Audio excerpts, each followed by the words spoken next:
এর আগের ভিডিওতে আমি কাঁঠাল পাতা রং করে দেখিয়েছিলাম। এই ভিডিওতে আমি দুটি ডাল আছে, এই ডাল দুটি রং করে দেখাবো। ডালটা রং করার জন্য আমি প্রথমে খয়েরি কালারের সাথে একটু সাদা কালার মিশিয়ে রং করে নিয়েছি।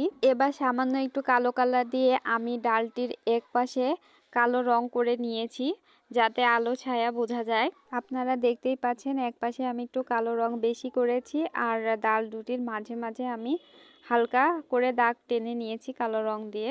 ওই একইভাবে আরেকটি ডাল ছিল, সেটিকেও আমি রং করে নিয়েছি। ডাল দুটি রং করার মধ্য দিয়ে আমার এই পাখির বাসার ছবি আঁকাটা সম্পূর্ণ করলাম। কেমন হয়েছে অবশ্যই জানাবেন। এর আগের ভিডিওতে আমি কাঁঠাল পাতা রং করে দেখিয়েছিলাম। এই ভিডিওতে আমি দুটি ডাল আছে, এই ডাল দুটি রং করে দেখাবো। ডালটা রং করার জন্য আমি প্রথমে খয়েরি কালারের সাথে একটু সাদা কালার মিশিয়ে রং করে নিয়েছি। এবার সামান্য একটু কালো কালার দিয়ে আমি ডালটির এক পাশে কালো রং করে নিয়েছি, যাতে আলো ছায়া বোঝা যায়।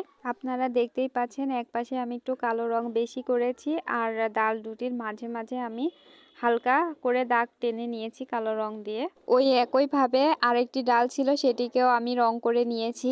ডাল দুটি রং করার মধ্য দিয়ে আমার এই পাখির বাসার ছবি আঁকাটা সম্পূর্ণ করলাম। কেমন হয়েছে অবশ্যই জানাবেন।